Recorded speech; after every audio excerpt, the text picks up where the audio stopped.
Hello, how are you doing? During this Christmas season, there's so much to share and there's so much love that we need to give to one another. There's so much that's going on that we have no control over it, but God is still God. So let's just show love one to another and giving them the hope that is our salvation, which is Jesus Christ. Let's share that hope one to another.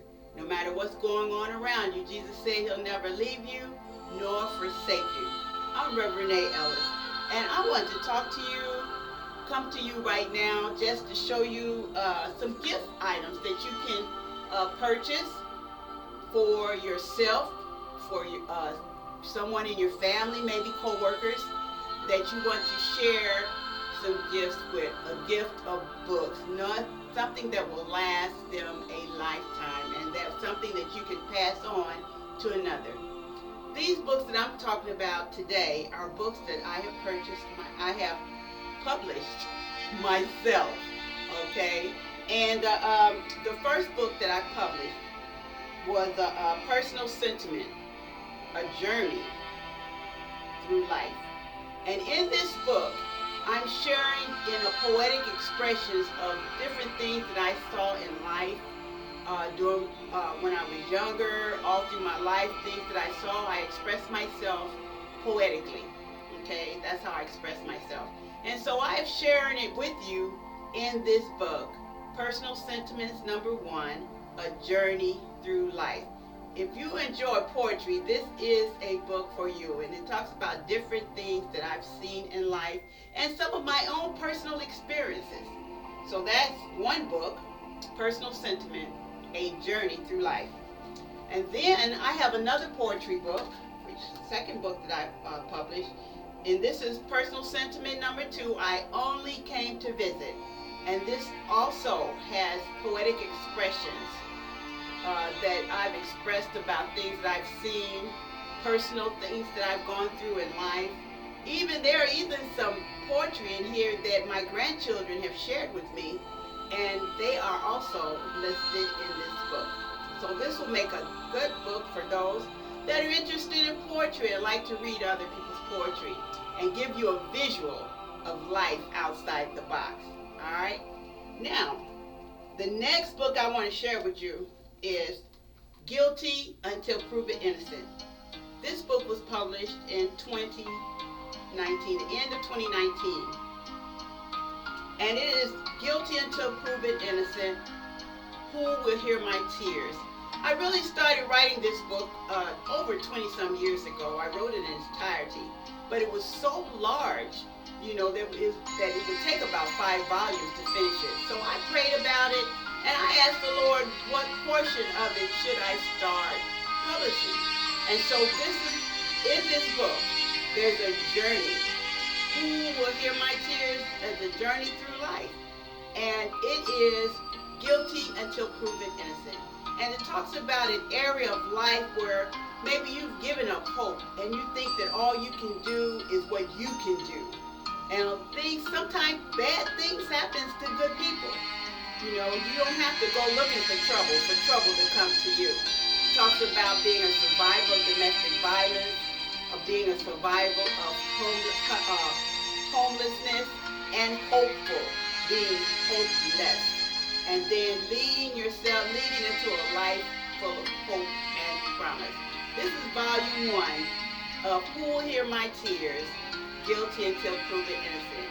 I am sure that you go on this journey with Quixote, through this life journey, that it will inspire you, it will encourage you, and it will encourage you to let you know that no matter what's going on in life, you too can survive it, one day at a time.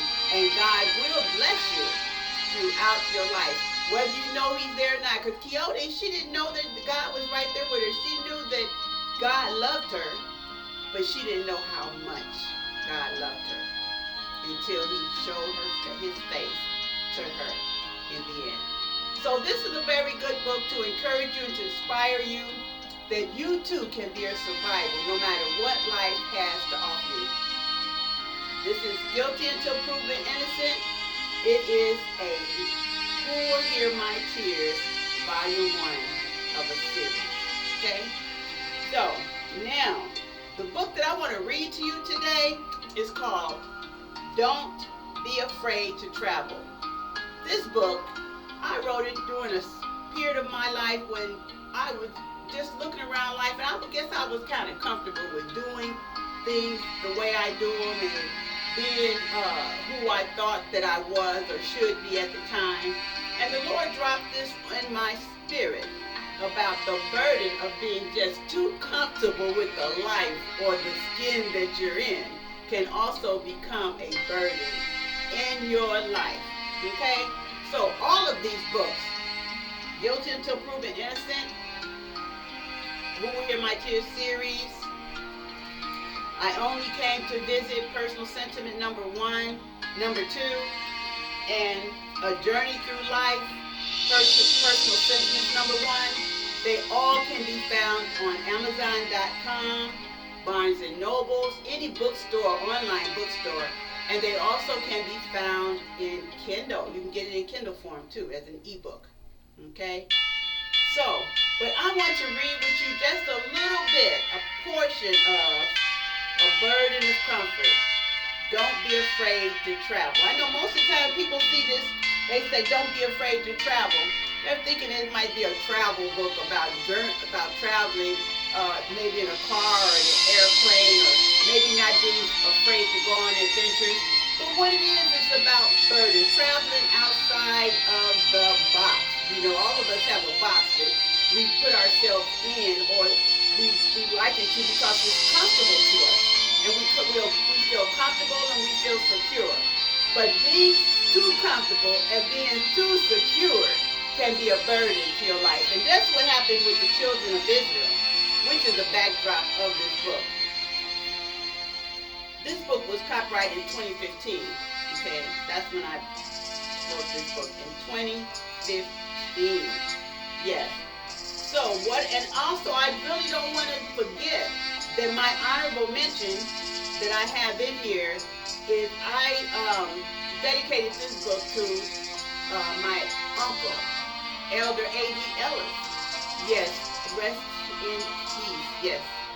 He was my mentor in the beginning of my ministry, and he the one taught me how to fish, as you might say, fish for men, and not to be worried about what people think about me or how they are trying to prove myself to others, but to stand on God's word and do his will that he has purposed in my life. He the one gave me the wherewithal to do that. Yes, so if I'm stubborn in my beliefs and whom I believe in, knowing that I stand on the word of God, then you can attribute that to my uncle, Elder A.D. Ellis. And another person that I dedicated this book to was Elder Maurice. Elder Maurice Johnson, him and my uncle A.D. was an astute Bible scholars. Yes, they were. They loved teaching the Bible, and that is where I got my teaching mentoring from, was Elder Maurice Johnson and my uncle Elder A.D. Ellis. They taught me to study to show yourselves approved, a workman that needed not be ashamed. And that's where I got my teaching mentorship from, and my love for the Bible and my love for teaching. Okay, those were my two honorable mentions in this book. Okay, Don't Be Afraid to Travel, The Burden of Comfort. So, I am going to read you a little bit. Let's see. In this book, it has prayers of commitment. Also, in it, after each chapter, there's prayers there for committing yourself to, where you can speak to God, to commit yourselves to that portion that you've understood in the area that you read in the book. So there's a prayer of commitments right after each chapter. Okay, and in the back, there's a journal. Yes, there's a journal in the back where you can list your spiritual growth goals. And, you know, so one of it says you hope God makes into a reality for you. That's one of the pages in the journal. And you can write about one of your goals that God has made a reality for you as you come out of your little box, you know, and now you're no longer afraid to journey outside of that box, to travel outside that box. So what I'm going to read right now is I'm going to ask you a question. What's hindering you? That's chapter number 4. And this is how it reads. Jesus moved from town to town, city to city, and from situation and circumstances. He could have stayed in one city during the 3 years of his ministry journey and continuously blessed a multitude of people. However, Jesus was obeying God's will and purpose. His destiny had to be fulfilled. Therefore, he traveled. His travel took him to different places, meeting various people and different circumstances and situations from all stages of life. He did not allow the concerns of his comfort hinder the path that was purposed for his life journey on earth. And then I quote Ecclesiastes 9 and 11, where it says, the race is not given to the swift, nor to the strong, but to those who endure until the end. And that's in chapter 4. It asks you what's hindering you. Now, another part in here I want to read to you is talking about comfort. Okay, we're going backwards in the book. Chapter 2 talks about levels of comfort. Okay? Comfort can affect one's behavior from levels of physical, mental, and spiritual influences. Most people resist change based upon the effects that each level has on their immediate circumstances and the anticipated consequence. Physical, we look at physical, okay, influences.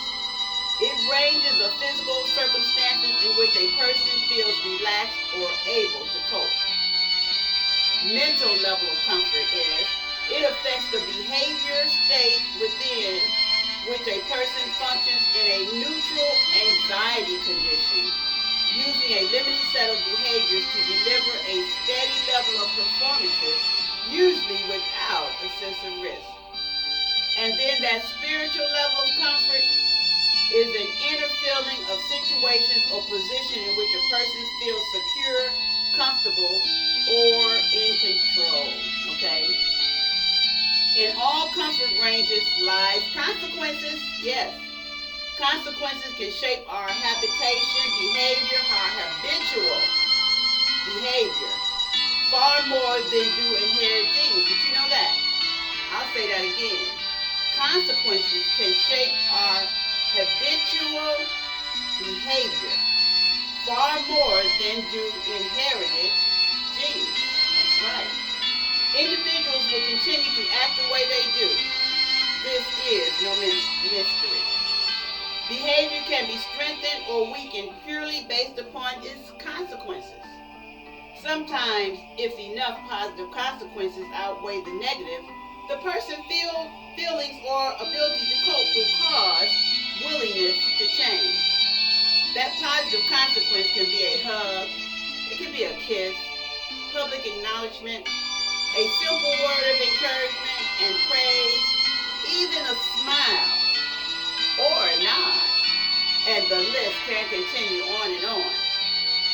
Another stage of behavioral change can be coercion. Okay, you be coerced into something. It shapes the avoidance, escape, and get even behavior. Yes, it does. As well as the tendency to do the same thing again and again and again, with the expectancy that the results will be different. There's a quote in here that I have by Isaac Newton that says, I can calculate the motions of heavenly bodies, but not the madness of people.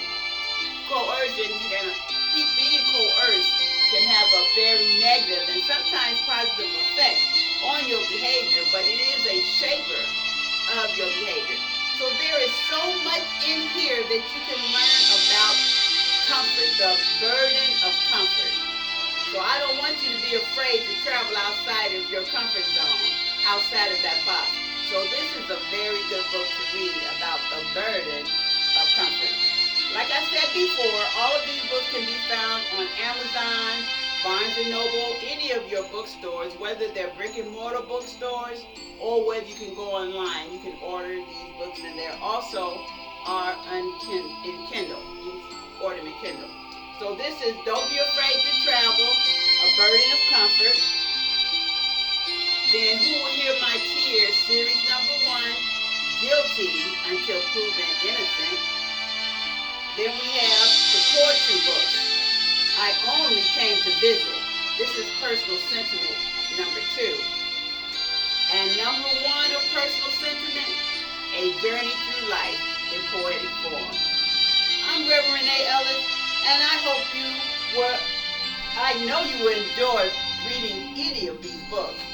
And I really hope that you will purchase them and share them with your neighbors, your friends, and your family, either for Christmas or for their birthdays, anytime throughout this year.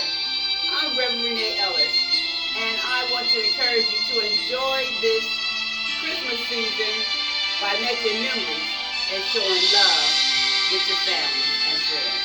Bye. I'll talk to you later.